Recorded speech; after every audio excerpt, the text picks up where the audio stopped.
There we go. So, I guess maybe all this stuff, all the money I put in my cables, maybe there is a scientific proof that they have an impact in sound, that they somehow do have a purpose in hi-fi playback. Let's discover it now.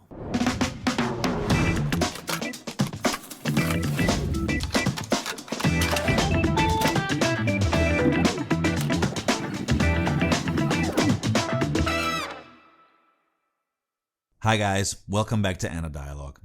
This is a very special episode. It's a difficult episode. The content may be quite boring for a lot of you. Nevertheless, I think it's quite important, not because of the results or apparent results or of the mere object of this video, but because, as you've seen from the title, someone with a high academic experience, degree, background is questioning already since a few years actually, but in his last articles, what am I talking about? Milind Kunchur. This man may be finally settling a huge, long debate that is still ongoing on the impact or less of cables on hi-fi audio, on audio signals. Let's take a look.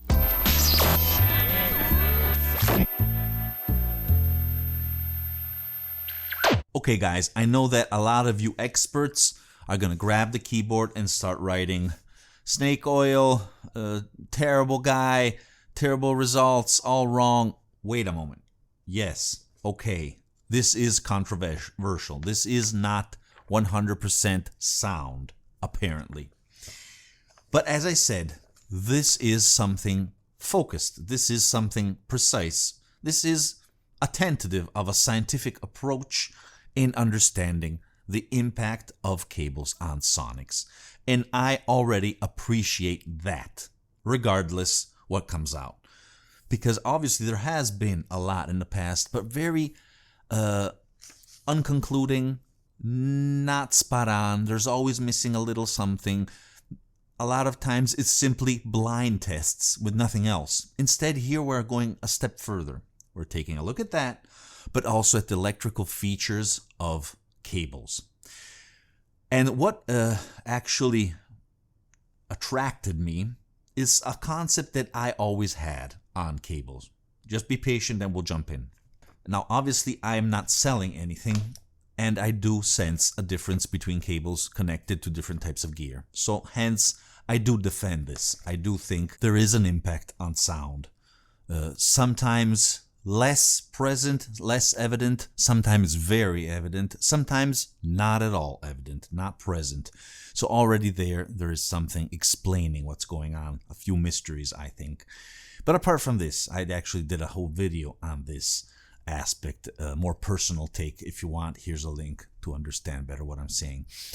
But today we are going to take a look at two important papers, very recent, 2021.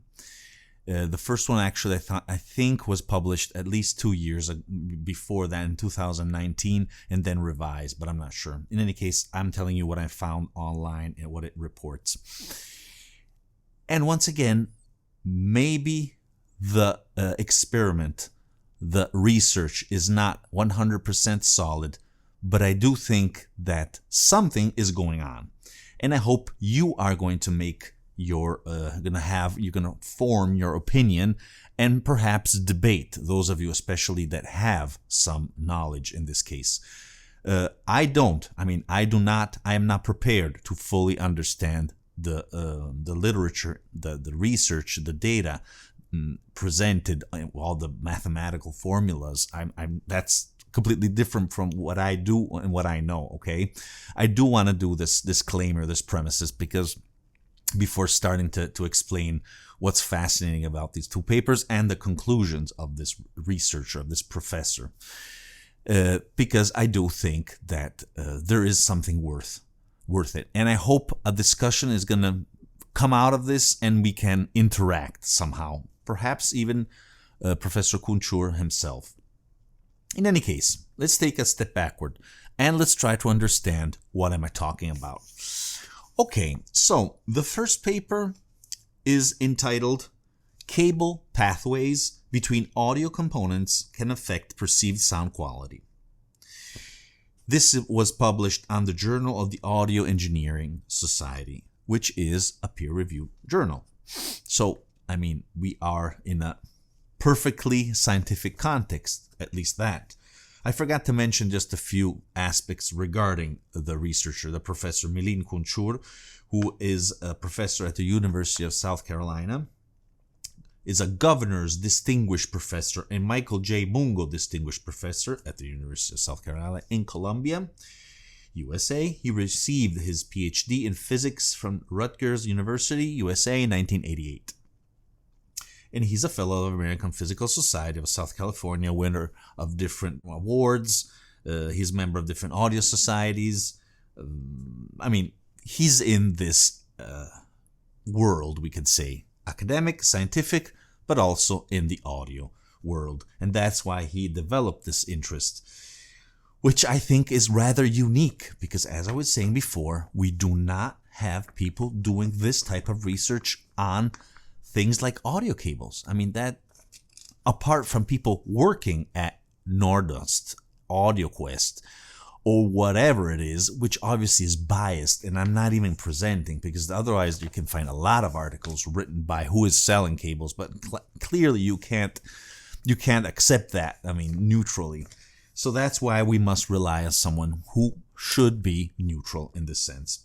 In any case, we have some interesting results in this first paper where he is doing especially an A-B-B-A test with a series of people. Obviously, I'm going to put the two articles here below in the video description, the PDFs. You can download them and read them in detail. For those lazy guys who want a bit of a summary, stick with us and you'll understand a little more what's going on. Obviously, it's a summary. Then if you want details, please do download the papers. Okay, so he's conducting a test. He explains all the different machines, equipment, all the different precautions, technical aspects, which I'm not going to go through. Never, not in this, not even in the other paper. So if you want those, once again, check out the articles. Where in the end, I'm going directly to the results of this. Out of 59 blind tests confronting two types of cable, a balanced, high-quality, high-end interconnect against a single-ended, low-quality interconnect, okay? And switching between these two in an obviously unknown manner, out of 59 blind tests, 43 positively understood what was going on. So already that is a very excellent result. Once again, a lot of people are going to start writing now, wait, but this parameter, no control, no checkpoints, no things. Okay, but there are some results, I think. Even if something isn't completely perfect, I think that this blind test, which is a little more understandable in respect to the other things we're going to talk in a little while, to me, it seems that a positive result has been achieved. In any case, let's continue because the most debated stuff comes afterwards. And he also discovered that the frequency response of the cable is very similar. And this is something that he is presenting very often in these papers. While the electrical parameters appear to be different, the resistance, inductance, and capacitance do have a difference in their value, even though they're short.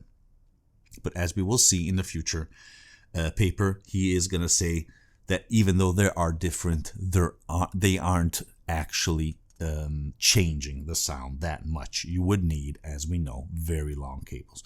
So even though the parameters are different, he does correct this, saying, in the end, it's not that relevant. Other things are, and we will see afterwards. I'll read you a little part. Actually, I'm going to read you several parts. Stay with me if you're interested. All parameters are significantly superior for interconnect A, the balance cable, as are the characteristics characteristic decay times. This is the key concept he's going after. It should be noted that resistive losses in these audiophile interconnects are too small to be relevant. Audiophiles sometimes view cables as tone controls, thinking that their effect on timbre is the result of fine changes in frequency response. Maybe I was one of those. This notion is wrong. First of all the level of high-end audio time domain effects, inductive and capacitive decay time, self-oscillation period, and resistive power, rather than spectral alterations, frequency response mainly, are more influential on sound quality. Secondly, the nominal reactances are too small to produce audible spectral changes, which means that's why so many times when they compare cables on the different forums and videos, there isn't that much difference.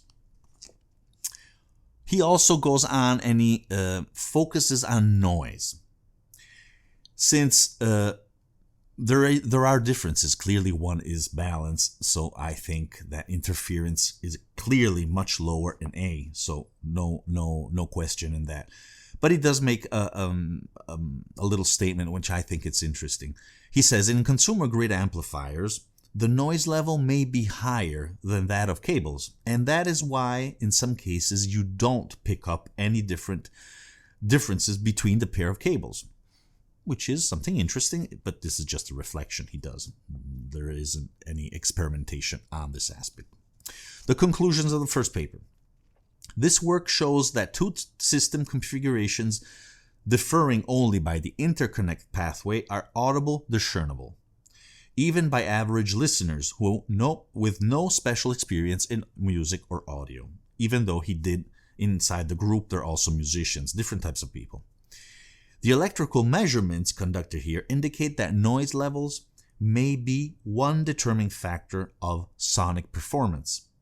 The measurements also show that characteristics such as resistance and frequency response that naive consumers may focus on are irrelevant for distinguishing high-end audio interconnect cables. Okay, and this is the first paper. Now, if you do a little research, you are mainly going to find forums where people butcher the guy and butcher the paper. And a few comments which I think, looking at this, the people that appear in these forums, their profiles, the comments, indicate some knowledge. I mean, I think these are people who really know what they're talking about. Even though, unfortunately, they don't go that much in detail, they attack different parts of this paper. Obviously, especially an audio science review, for example. So take a look at that if you want a contra, a little bit of discussion against his conclusions, which I do find correct in some cases, some criticism, absolutely. I'm not saying that this first paper is pure gold, no.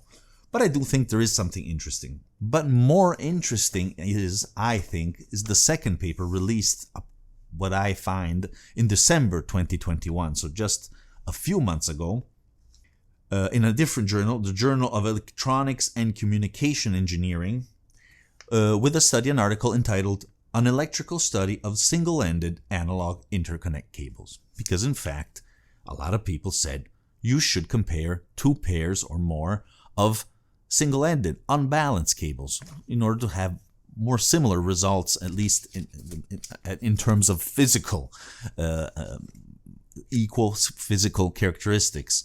And I think that's correct. In fact, I think this paper is much more interesting, and it does not have a blind test. Here we're mainly focusing on the electrical characteristics, electrical features, and testing them, doing some experiments. And now I'm going to try to go through these. But I do want to read the introduction, okay? So, because it is fun, I think. Music reproduction spans a wide spectrum in sonic fidelity, ranging from mainstream consumer applications, that is, portable devices and computer audio, to elaborate high-end audio systems.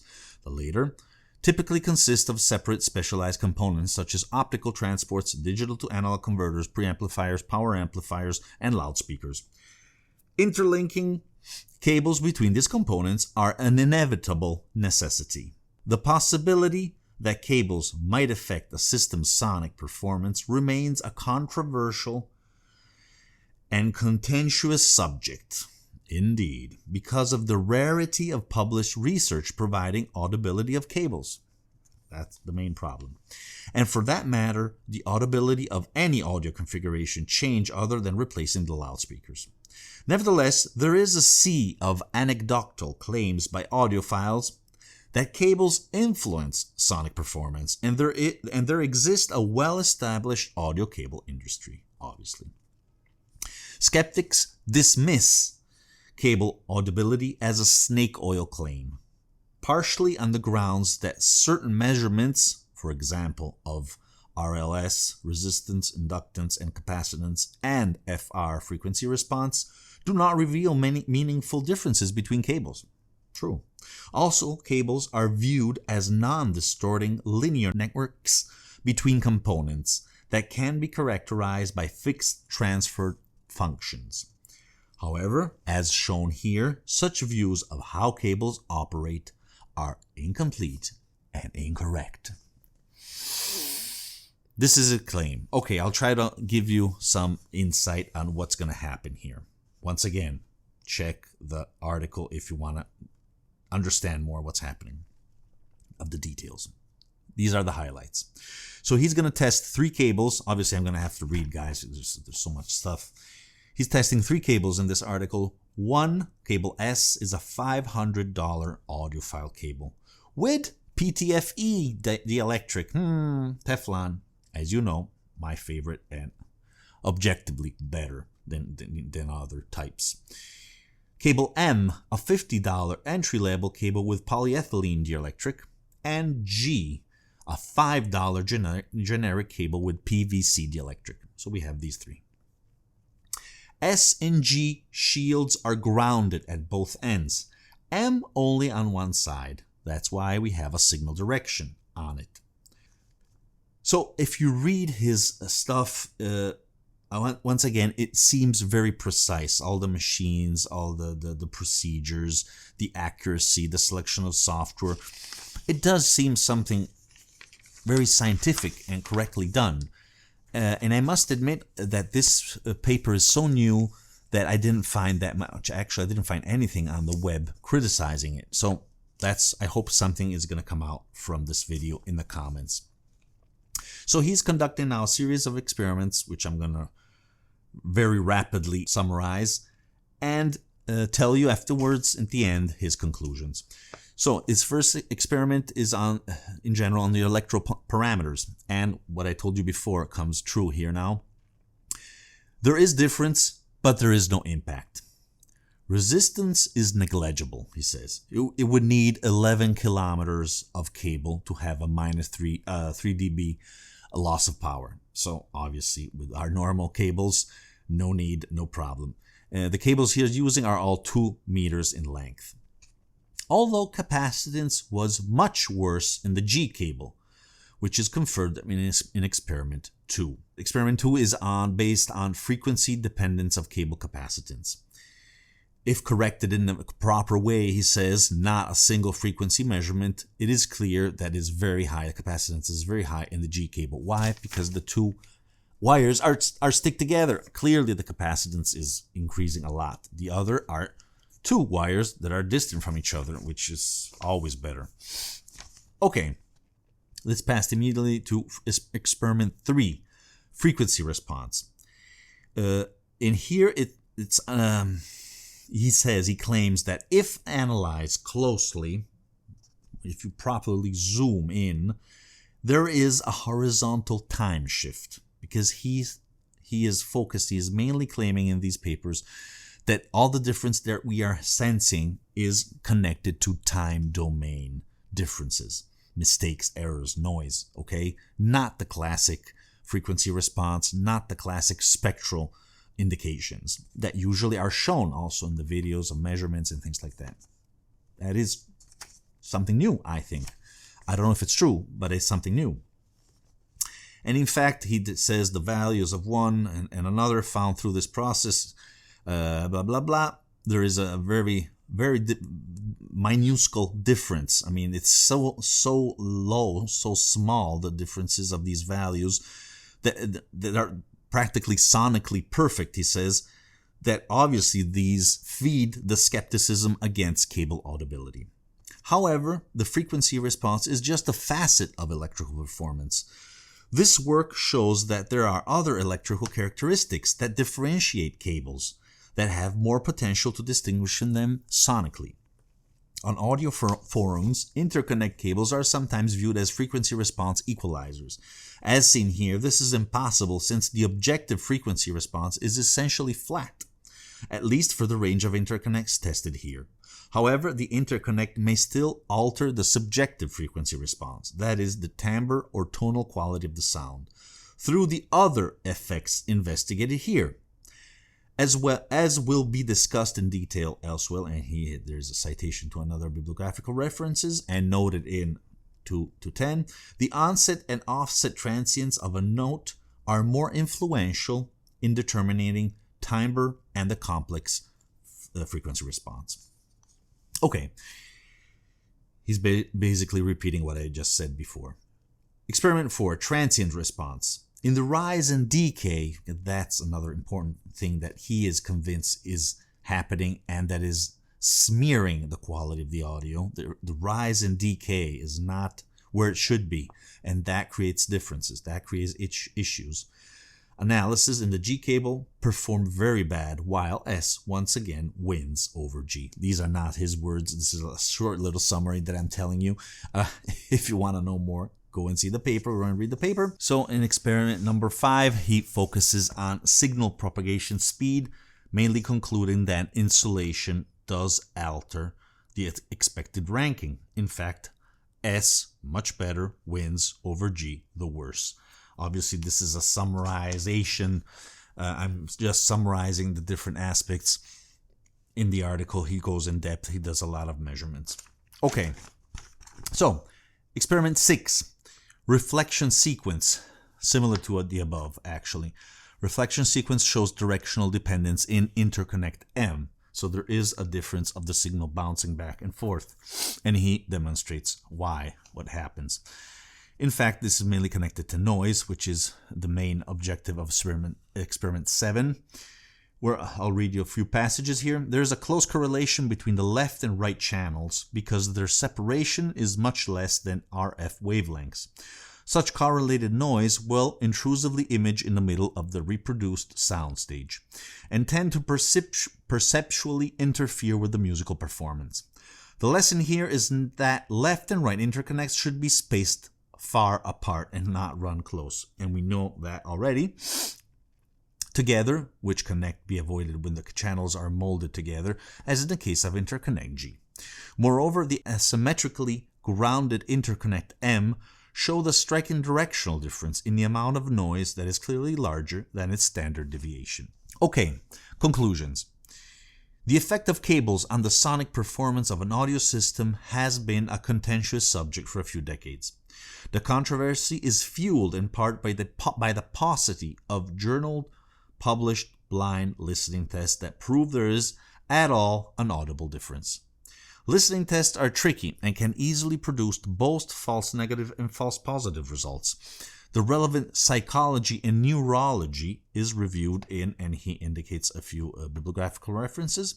Another reason for disbelief in interconnect audibility may be due to a misguided focus on irrelevant measures. This is one of his main points, such as frequency response, resistance, and nominal reactance, whose resulting signal errors are indeed far below the presumed audibility thresholds. The present work investigated other kinds of signal alterations during transmission through a cable, besides the above parameters.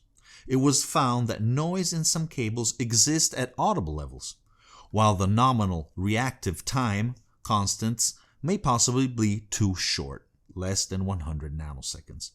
For discernibility, the decay times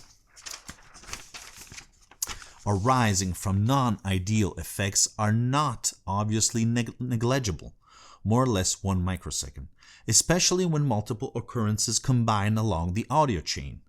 Within the audio community at large, there tends to be a misunderstanding and underestimation of the spectacular capabilities and extraordinary sensitivity of human hearing. For example, the ear can detect a cochlear basilar membrane amplitude of more or less one phase modulation and has a temporal resolution in the microseconds that has no direct connection with the maximum audible frequency. He's just saying that our ears are very sensitive. The present work found clear systematic differences in the electrical performance of interconnect cables of different grades. That's what he's claiming. Besides the electrical signal alteration studies here, vibrational effects, microphonics, may also potentially affect cable performance, and there's a reference. However, unlike loudspeaker cables, interconnects lie in high impedance circuits and carry low currents. Thus, they have smaller magnetic forces and inducted voltages from mechanical motion. So we're talking about cable moving, especially he's saying loudspeaker cables, which I find a lot of times, if I touch them, the sound changes. I told you in a lot of videos. Another potential source of signal degradation in cables is triboelectric noise from internal motion, but it's estimated to be 100 dB below typical signal levels. Previous work demonstrated the audibility of cable pathways, pointing to differences in RF noise pickup as the likely cause, but it left open the question of whether the noise differences were due to shielding or balanced versus unbalanced topologies. This is his first paper he's referring to. The present work sheds light on that question by showing that its unbalanced cable, S, of the same brand as cable A in the article, is almost equally quiet. Furthermore, there are clear time domain performance differences between the various interconnects tested. While cable manufacturers undoubtedly make a variety of measurements on their own products during the course of their development, the present results are of value to the consumer because they provide measurements across different brands made by a non-commercial entity. So, okay guys, I hope you got an understanding of these two papers, of what I'm trying to communicate, to pass through, because I had to summarize a few aspects, although I did read a few passages where the main conclusions are present. And I think that even if just a fraction of these results are true, are an excellent starting point. I don't want to say anything else. I don't want to say this is what, as I said before, I don't want to say this is 100% solid soundproof. I don't even have the capabilities of saying something like that. But once again, I think this is something new. This is something much more scientific than other people talking in journals and audio magazines, hi-fi forums. I would like that other people react to this and publish articles criticizing this, and not just on forums. In any case, I'm glad there is a discussion on this, and someone is also trying to understand if truly there is a difference. Clearly, I think that the professor here, Kunchur, is trying to demonstrate that he does believe cables have an impact. It doesn't seem that he is completely neutral, but I don't know. Maybe that's just an impression of mine. But in any case, apart from that, that's just an impression.